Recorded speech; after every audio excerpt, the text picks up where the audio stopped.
শোনো মানুষ, আল্লাহকে ভয় করো। কিয়ামত দিবসে সব চাইতে কম আযাব যাকে দেওয়া হবে, তার পায়ের নিচে একটা কয়লা রাখা হবে জাহান্নামের, তার মস্তিষ্ক টকবক টকবক করে জ্বলবে, তার মস্তিষ্ক টকবক টকবক করে জ্বলবে। এই ব্যক্তি মনে করবে আমার চাইতে বেশি শাস্তি মনে হয় আল্লাহ তাআলা যত মানুষ সৃষ্টি করেছে আর কাউকে দেয়নি। অথচ আল্লাহ সুবহানাহু ওয়া তাআলা, রাসূল সাল্লাল্লাহু আলাইহি সাল্লাম বলেছেন, এর চাইতে নিম্নমানের শাস্তি আর কাউকে দেওয়া হবে না, যার পায়ের নিচে শুধু একটা কয়লা রাখা হবে, তার মস্তিষ্ক টকবক টকবক করে জ্বলবে।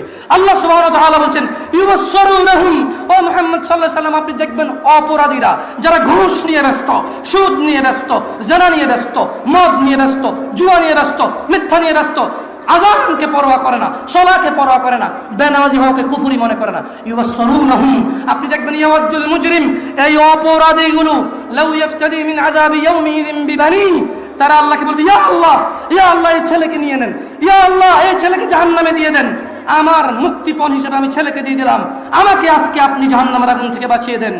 ওয়া সাহিবাতিহি ওয়া আখি, অপরাধী অপরাধ করে মৃত্যুবরণ করিও না মুসলিম।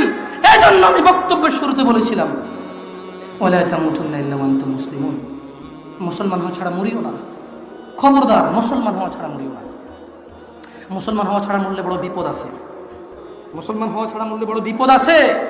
ইউবাসসিরুনহুম ইয়াওয়াদুল মুজরিমু লাউ ইফতাদি মিন আযাবি ইয়াউমিযিন বিবানি, সেদিন অপরাধী আল্লাহকে মুক্তিপণ হিসেবে দিতে চাইবে তার ছেলেকে, এত আদরের ছেলে, যার জন্য এত আয়োজন, যার আকিকায় 10টা গরু জবে হয়, যার জন্মদিনে সিনেমার নায়ক নায়িকা এসে অংশগ্রহণ করে, যার জন্মদিনে কোনো মসজিদ মাদ্রাসায় সে দান করে, যে খুন করে আসলে সে বলে আমার ছেলে নির্দোষ, সবচেয়ে বড় উকিলকে হায়ার করে, এত আদরের ছেলে, যেই ছেলে 7 খুন করলে মাপ, যেই ছেলের জরিমানা দিতে দিতে বাপ কখনো অসন্তুষ্ট হয় না, এই এত আদরের সন্তানকে পরিস্থিতি কি হতে পারে একটু ভাবো মুসলিম। মা নিজের মেয়েকে এভাবে ব্যবহার ছেড়ে দেবেন না।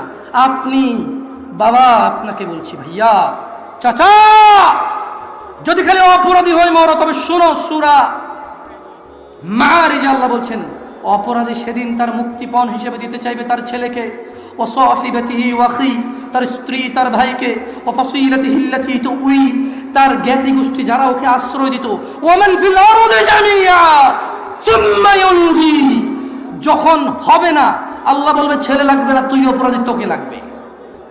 স্ত্রী আর ভাই দিয়ে আল্লাহ বলবে হবে না, তুই অপরাধী, তোকে লাগবে।